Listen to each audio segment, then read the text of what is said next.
So guys physics वाला और MV photovoltaic इन दोनों का सब कुछ क्लियर हो चुका है। अब इन दोनों की होनी है लिस्टिंग, जो कि 18 ऑफ नवंबर को होगी। काफी सारे लोग आप में से जिन्होंने IPO लगाया है, ऑलमोस्ट सब में कंफर्म सही अलॉटमेंट था, ये बिल्कुल जानना चाहते हैं। काफी सारे लोगों ने कमेंट भी किया था कि इसकी लिस्टिंग में क्या हो सकता है, लिस्टिंग में स्ट्रेटेजी क्या होनी चाहिए, लॉस के चांसेस हैं या नहीं है। ग्रे मार्केट में हमें एक उछाल आती दिखी है, तेजी आती दिखी है, क्या उसकी वजह से पॉजिटिव निकल सकता है फिजिक्स वाला या MV, या फिर लॉस के भी कुछ चांसेस हैं। तो डिटेल में चर्चा करेंगे इस वीडियो में। हम फिजिक्स वाला और MV फोटोवोल्टिक की लिस्टिंग डे स्ट्रेटजी को डिटेल्स पूरी देखना, अंत तक देखना, ताकि सारी जानकारी सही तरीके समझ आ सके। और मैं आपका दोस्त अंकुर आपका स्वागत करता हूं। इस वीडियो की शुरुआत करूं उसके पहले आप सभी को बता दूं कि गाइस हम एक सेबी रजिस्टर्ड एडवाइजर नहीं है। जो भी इंफॉर्मेशन यहाँ शेयर की जाएगी वो एजुकेशनल पर्पस के लिए, इंफॉर्मेशनल पर्पस के लिए होती है, जो कि मेरा पर्सनल व्यू रिफ्लेक्ट करता है। मेरी तरफ से कोई भी रिकमेंडेशन नहीं है। कोई भी डिसीजन बनाने से पहले आप अपना रिस्क एनालाइज कर लें, पॉसिबल तो फाइनेंशियल एडवाइजर से सलाह लेके ही कोई डिसीजन बनाए। वापस आते हैं, डिटेल्स स्टार्ट करते हैं फिजिक्स वाला IPO से। तो लगभग सारी चीज आपको पता होंगी, लेकिन एक बार फिर से मैं सब कुछ रिकॉल करवा रहा हूं शॉर्ट में, मतलब पॉजिटिव क्या है, नेगेटिव क्या है, वो आपको बता रहा हूं। ठीक है, प्राइस से स्टार्ट करते हैं। 109 का प्राइस बैंड है, जो कि 1 की फेस वैल्यू पे है। प्राइस महंगा है, नेगेटिव पॉइंट है।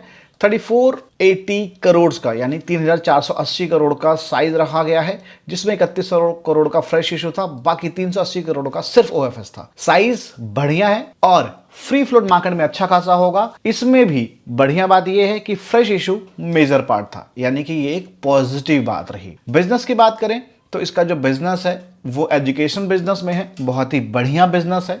फ्यूचर में भी अच्छा चलेगा, जिस तरीके से फिजिक्स वाला के जो फाउंडर हैं अलख पांडे जी ने अग्रेसिवली इस पे काम किया है और बिजनेस फोकस्ड पर्सन है। मुझे लगता है कि वो फिजिक्स वाला को आगे बेहतर तरीके से लेके जाएंगे। ये पॉजिटिव पॉइंट हो गया। लेकिन एग्जैक्टली जिस बिजनेस में है, इस बिजनेस में प्रॉब्लम्स भी कई सारी हैं। जैसे कि अगर जो कोई बढ़िया एक अच्छा टीचर छोड़ के चला गया, पता चला कि यूट्यूब से खड़ा हुआ बिजनेस है, किसी टीचर के मन में आया कि लाओ मैं भी एक यूट्यूब का चैनल बना लेता हूँ, उसका अच्छा खासा नाम हो गया और बढ़िया पैसा कमाऊंगा, तो वो निकल जाता है। उसकी वजह से शेयर पे इंस्टेंट इंपैक्ट आएगा लिस्टिंग के बाद। ठीक है, तो इस तरीके बहुत सारे नेगेटिव पॉइंट भी यहाँ पे हैं और मार्केट में कोई दूसरा भी अभी नहीं 2-4 साल बाद टक्कर देने के लिए तैयार हो सकता है, क्योंकि बिजनेस बनाने का फॉर्मूला तो बता ही दिया है, इजी तरीके से बनाया जा सकता है, तो वो भी एक दिक्कत हो सकती है। ठीक है, उसके साथ ही यहाँ पे पॉजिटिव एक और है कि फिजिक्स वाला अभी फिलहाल के लिए एक ब्रांड बन चुका है। इनके जो फाउंडर है अलख पांडे, वो अपने आप में एक ब्रांड बन चुके हैं बिकॉज ऑफ यूट्यूब शॉर्ट पे काफ़ी वायरल, मतलब पिछले मुझे लग रहा है 1-1.5 साल 2 साल से हैं, और इसकी वजह से लगभग हर कोई उनको जानता ही है, तो उससे ब्रांड को फायदा मिलता है। ये भी एक पॉजिटिव बात है। फाइनेंशियली कंपनी नेगेटिव है, लॉस मेकिंग है, जो कि मुझे लगता है चलो मान लो प्रॉफिट में आ भी जाए, फिलहाल अभी इजी नहीं लग रहा है, 1-8 साल में मान लो प्रॉफिट में आ भी जाए या अगले क्वार्टर में ही आ जाए, तो क्या वो सस्टेन कर पाएंगे या नहीं कर पाएंगे, ये भी एक सवाल है। तो फाइनेंशियल भी कंपनी अनस्टेबल है, इसको भी आप मिक्स मान के चल सकते हो। जो KPIs हैं, जब नेगेटिव है तो मामला खराब ही है। ऊपर से जो प्राइसिंग रखी गई है, मैंने स्टार्टिंग बताया महंगा है, तो महंगा होने की वजह से जो मार्केट कैप है वो 31,526 करोड़ का ये मांग रहे हैं अभी IPO जब आया है। मतलब इनके IPO का वैल्यूएशन, जो कि इनके प्राइस को बहुत महंगा बना देता है। इनका जो अर्निंग है, जो इनका जो इनकम है, उससे 10 गुना से ज्यादा ये पैसा मांग रहे हैं। 3039 करोड़ की इनकम करने वाली कंपनी 31,526 करोड़ मांग रही है, 10.5 गुना से लगभग ज्यादा ही निकल के आएगा। एक बार निकालना, डिटेल रिव्यू मैंने आपको बताया था। तो ये सबसे ज्यादा नेगेटिव पॉइंट है। ठीक है, अब इसी बेसिस पे हम ये जान लें कि हमें लिस्ट में क्या करना चाहिए अगर जो IPO मिल गया तो भाई सबसे पहले तो मैं आपको बता दूं कि अगर जो आपका लॉन्ग टर्म का प्लान है, तो लॉन्ग टर्म वाला मामला इज अ हाई रिस्की। ठीक है, मतलब लॉन्ग टर्म में अगर जो जाना है तो सीधे सीधे भाई हाई रिस्क लेना पड़ेगा अगर जो इसमें रहना है। और मान लो कि भाई 50-60% गिर भी गया स्टॉक, तो मेरे को फर्क नहीं पड़ेगा। अब ऐसे इन्वेस्टर जो ये रिस्क ले सकते हैं वो लॉन्ग टर्म में जाए, सीधी बात आपको बता रहा हूं, वन लाइनर। उसके बाद आता है शॉर्ट टर्म में, भाई कुछ बन जाएगा नहीं बन जाएगा, मान लो नीचे लिस्टिंग होती है, ऊपर नीचे लिस्टिंग होती है, किसी भी कंडीशन में शॉर्ट टर्म में अगर कुछ बन जाए, कुछ गेन मिल जाए, तो क्या ही दिक्कत है। ऐसी कंडीशन बता दे रहा हूं कि ये रिस्की है, और यहां पे भी मैं हाई रिस्क ही बोलूंगा। बता दूं कि इनके कॉन्ट्रैक्ट्स अच्छे हैं, काफ़ी सारे इन्वेस्टर्स ने इन्वेस्ट किया हुआ है इस बिजनेस में, वो लोग बाइंग कर सकते हैं। इनका लिस्ट अच्छी आई है, QIBs, उसके बाद जो बैंकर इन कर रहे हैं वो भी ठीक है, इतना महंगा वैल्यूएशन निकाल के दे रहे हैं, तो मामला सेट किया जा सकता है बाद में। लेकिन उस सेटिंग में भी अगर जो मैं एज अ रिटेलर सोचूं कि भाई मेरा पैसा जो मैं दे रहा हूं ऐसे किसी बिजनेस को मैं दे सकता हूं क्या, मतलब एग्जाम्पल में पार्ले जी का बिस्किट 5 रुपए का 7 रुपए में खरीद लेंगे, लेकिन 5 रुपए का 50 रुपए में क्यों खरीदेंगे भाई, और 50 नहीं 55 रुपए देने पड़े तो फिर क्यों ही खरीदेंगे। तो सेम वही बात है, एज अ रिटेलर क्या 5 वाला बिस्किट 50 में मैं खरीदने को तैयार हूँ, अरे 5 वाला 20 भी चल जाएगा, चलो ठीक है भाई मेरे को ज़रूरत है, या मेरे को पार्ले जी का ब्रांड पता है बहुत अच्छी बिस्किट है, हेल्थ के लिए बहुत अच्छा है, 5 का 20 दे दूंगा, 25 दे दूंगा, 5 का 50 55 तो नहीं दूंगा। अब कोई मतलब दे तो भाई अलग ही बात है, ठीक है। तो वही कंडीशन यहाँ पे, तो शॉर्ट टर्म में भी रिस्की है। अब लिस्टिंग में क्या करें, देखो फिलहाल आपको बता दूं 17 तारीख मंडे को मार्केट ओपन होगा। अब मार्केट की क्लोजिंग कैसी है, मार्केट का सेंटिमेंट्स कैसा है, उस पर डिपेंड करेगा इसके लिस्टिंग की, पॉजिटिव होगी या नेगेटिव होगी। फिलहाल जो मैं प्रोडिक्शन दे रहा हूं आपको वो पूरी तरीके से सही नहीं रहने वाली है, क्योंकि जस्ट एक दिन पहले जो लिस्टिंग प्रोडिक्शन निकालते हैं वो मोस्टली टाइम एक्यूरेट होती है, जब भी आपने मुझे सही प्रोडिक्शन करते हुए देखा है।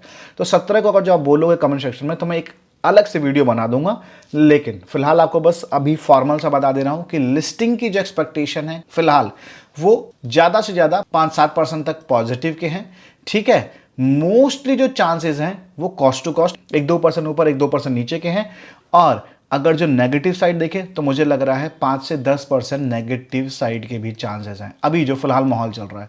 अगर जो मार्केट पॉजिटिव हो जाता है तो सिनेरियो चेंज हो जाएगा। 17 की क्लोजिंग इस बात पे डिपेंड करेगी, तो मैं आपको उस टाइम पे बता दूंगा। फिलहाल हायर साइड चांसेस हैं कि कॉस्ट टू कॉस्ट या छोटा लिस्टिंग गेन लेके निकलें।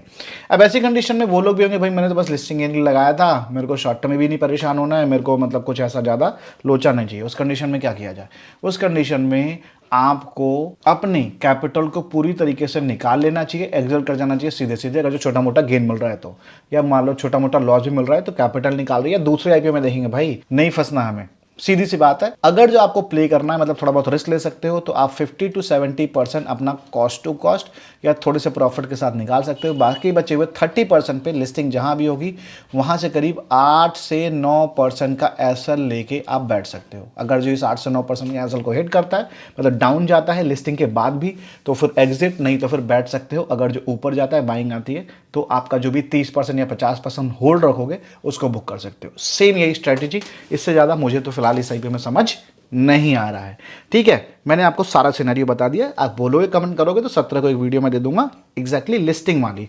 अब आपके हिसाब से लिस्टिंग कहाँ हो सकती है ये भी आपको कमेंट करके बताना है। मेरी तरफ से जो भी चीज़ें थी आपको बता दी है, बट भाई ये रिकमेंडेशन नहीं है, आपको अपना रिस्क एनालाइज करने के बाद ही कोई डिसीजन लेना है। मेरी तरफ से कोई भी रिकमेंडेशन नहीं है। करंट में जब वीडियो रिकॉर्ड कर रहा है उसका जो जीएमपी है वो गाइस 8 से 9 रुपए के आसपास निकलता दिख रहा है, और ये बढ़ा है। इसके पहले मतलब सैटरडे की बात करूं तो 6-7 तक था, उसके पहले 4-5 रुपए 3 रुपए तक भी था, लेकिन अभी फिर से 9 रुपए के आसपास आ चुका है, जिस हिसाब से 7-7.5% का अप्रॉक्स लिस्टिंग बता रहा है, ठीक है। तो हमने बात कर ली फिजिक्स वाला की। अब जो हमारा अगला आईपीओ है एमवी फोटोवोल्टिक की, जो सिनेरियो फिजिक्स वाला मैंने आपको समझाया है मतलब सिमिलर सा ही सिनेरियो यहाँ पे रहेगा, कुछ खासा चीज नहीं है, बट कुछ पॉजिटिव नेगेटिव्स आपको जरूर बता दूं। ये जो साइज है वो 2900 करोड़ का है, उससे छोटा है थोड़ा सा, लेकिन फ्री फ्लोट मार्केट में इसका भी अच्छा रहेगा। 2100 करोड़ का फ्रेश इशू है और 756 करोड़ का ऑफर फॉर सेल है, यानी कि यहाँ भी पॉजिटिव है। प्राइसिंग इसकी भी महंगी रखी गई थी, इसमें कोई डाउट नहीं है। जो वैल्यूएशन है वो हायर साइड इसमें भी थे। बिजनेस जो है वो बहुत बढ़िया नजर आ रहा है, कोई दिक्कत समस्या नहीं है। फाइनेंशियल डेटा भी ठीक है। और एक चीज यहाँ पे देखना, पॉजिटिव नेगेटिव दोनों है, डिटेल रिव्यू में बताया था भाई, डिटेल रिव्यू की वीडियो जरूर देखा करो, बहुत ही जरूरी होता है। अभी 2 आईपीओ का डिटेल रिव्यू हमने डाल दिया, देख लो। जैसे कैपलरी जो कि ओपन हो चुका है 14 को, लेकिन रिव्यू पहले ही डाला था, डिस्क्रिप्शन में लिंक है, थंबनेल लगा दिया, देख लो। और एक्सेल सॉफ्ट को देख लेना, करीब 25% तक का जीएमपी भी निकल रहा है एक्सेल सॉफ्ट में, तो उसका भी डिटेल रिव्यू देख लेना, ठीक है। तो मैंने आपको बताया था कि यहाँ पे भाई 80% अभी भी प्रमोटर्स होल्ड कर रहे हैं इसमें, यानी कि प्रमोटर्स काफी अग्रेसिव है, वरना प्रमोटर्स थोड़ा बहुत और बेच सकते थे, और प्रमोटर ने अपनी होल्डिंग कहीं भी नहीं बेची है, तो ये एक बहुत ही पॉजिटिव बात है।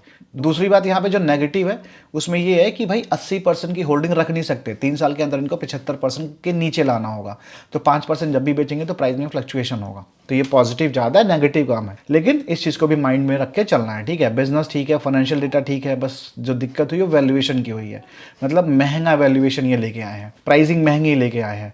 तो अब इस आईपीओ में क्या किया जाना चाहिए, देखो इस आईपीओ में अगर जो लॉन्ग टर्म की बात करें, मैं यहाँ पे बात कर रहा हूँ एमवी फोटोवोल्टिक की, अगर जो लॉन्ग टर्म की बात करें कंपेयर करें पीडब्ल्यू से, तो ये मुझे थोड़ा सा ठीक लग रहा है यहाँ पे लॉन्ग टर्म। मैं इसको रिस्की कैटेगरी में डालूंगा बट हाई रिस्की नहीं रखूंगा। शॉर्ट टर्म की बात करें तो शॉर्ट टर्म में हाई रिस्की हो सकता है, ठीक है, लेकिन लॉन्ग टर्म में अगर जो 2 साल 3 साल 5 साल का प्लान बना रहा है उससे ज़्यादा बेहतर होगा। यहीं पे लिस्टिंग की बात करें तो इसका जीएमपी तो 0 निकल रहा है, लेकिन लिस्टिंग काफ़ी हाई चांसेस हैं कॉस्ट टू कॉस्ट निकल जाए। कॉस्ट टू कॉस्ट का मतलब ये है कि 2% से 5% के बीच में या तो पॉजिटिव साइड हो जाए या तो नेगेटिव साइड 2 से 5% लिस्ट हो जाए नेगेटिव में, ठीक है, ये कॉस्ट टू कॉस्ट है। तो कॉस्ट टू कॉस्ट से निकलने के चांसेस है। अब वो लोग जो लगा चुके थे, अलॉटमेंट मिल गया है, रिस्क नहीं लेना है, अगर जो रिस्क नहीं लेना है, शॉर्ट टर्म में या लॉन्ग टर्म में नहीं प्लान करना है, तो सीधे सीधे 100% क्वांटिटी एग्जिट, क्योंकि इसमें फॉल आ सकता है, क्योंकि बायर्स ऐसा, इनकी सेटिंग नहीं इतनी दिख रही है, क्योंकि सब्सक्रिप्शन में दिखा वो दम सेटिंग होती है तो सब्सक्रिप्शन में पैसा आ जाता है, तो ऐसा कुछ सेटिंग वेटिंग नहीं दिख रही है, तो हो सकता है हो जाए, ठीक है। हाँ, बाद में लोग बाई करने को आ जाए, बड़े प्लेयर्स तो बच जाए, नहीं तो फिर दिक्कत ही है।